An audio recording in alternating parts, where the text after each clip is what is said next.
প্রতিশোধ প্রতিহিংসার রাজনীতি বাদ দিতে হবে।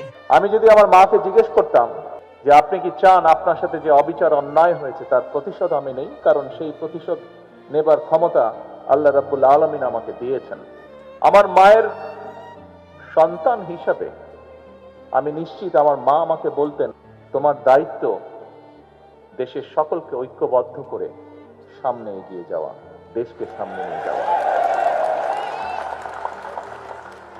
আমি যদি আমার ভাইটিকে জিজ্ঞেস করতে পারতাম যে তুমি কি চাও তোমার সাথে যে অন্যায় যে অবিচার হয়েছে, যেভাবে তোমাকে মৃত্যুর মুখে ঠেলে দেওয়া হয়েছে, যারা এর জন্য দায়ী তাদের বিরুদ্ধে আমি প্রতিশোধ নেই, কারণ সেই ক্ষমতা আল্লাহ আমাকে এখন দিয়েছেন।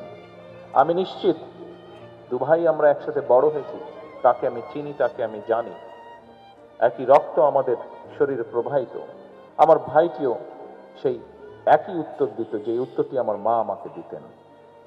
প্রিয় ভাই বোনেরা, আমি 17 বছর আগে যখন এই দেশ ছেড়ে চলে যেতে বাধ্য হয়েছিলাম, আমি কি অবস্থায় গেছিলাম সেই বিবরণে আমি যেতে চাই না। তবে যখন আমি চলে যাই তখন আমার বহু সহকর্মীকে আমি দেখে গিয়েছিলাম। 17 বছর পরে যখন দেশে ফিরে আসার সৌভাগ্য হয়েছে, আমি ফিরে এসে আমার অনেক সহকর্মীকে পাইনি। প্রতিশোধ প্রতিহিংসার রাজনীতি বাদ দিতে হবে।